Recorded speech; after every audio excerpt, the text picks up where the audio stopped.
Mga residenteng inilikas at patuloy na nasa mga evacuation center umakyat na o umabot na sa 28,000.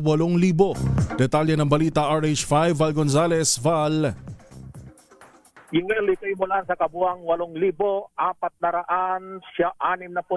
pamilya, 8,465 families na inilikas at patuloy na namamalagi sa 129 na mga evacuation sites sa buong Quezon City.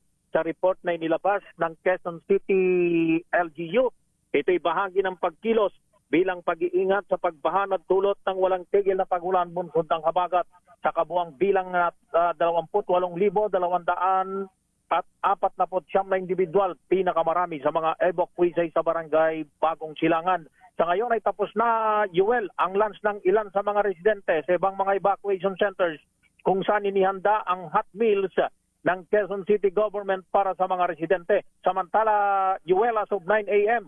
ay nasa 80.17 meters pa rin ang water level ng Lamesa Dam, kaya tuloy-tuloy ang pag-overflow ng tubig dito.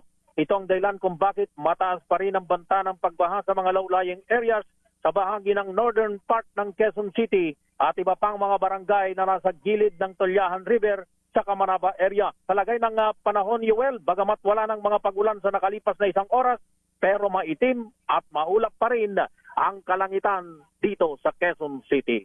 Ako si Val Gonzales, DZRH, una sa Pilipinas, una sa Pilipino. Maraming salamat, Val Gonzales. DZRH.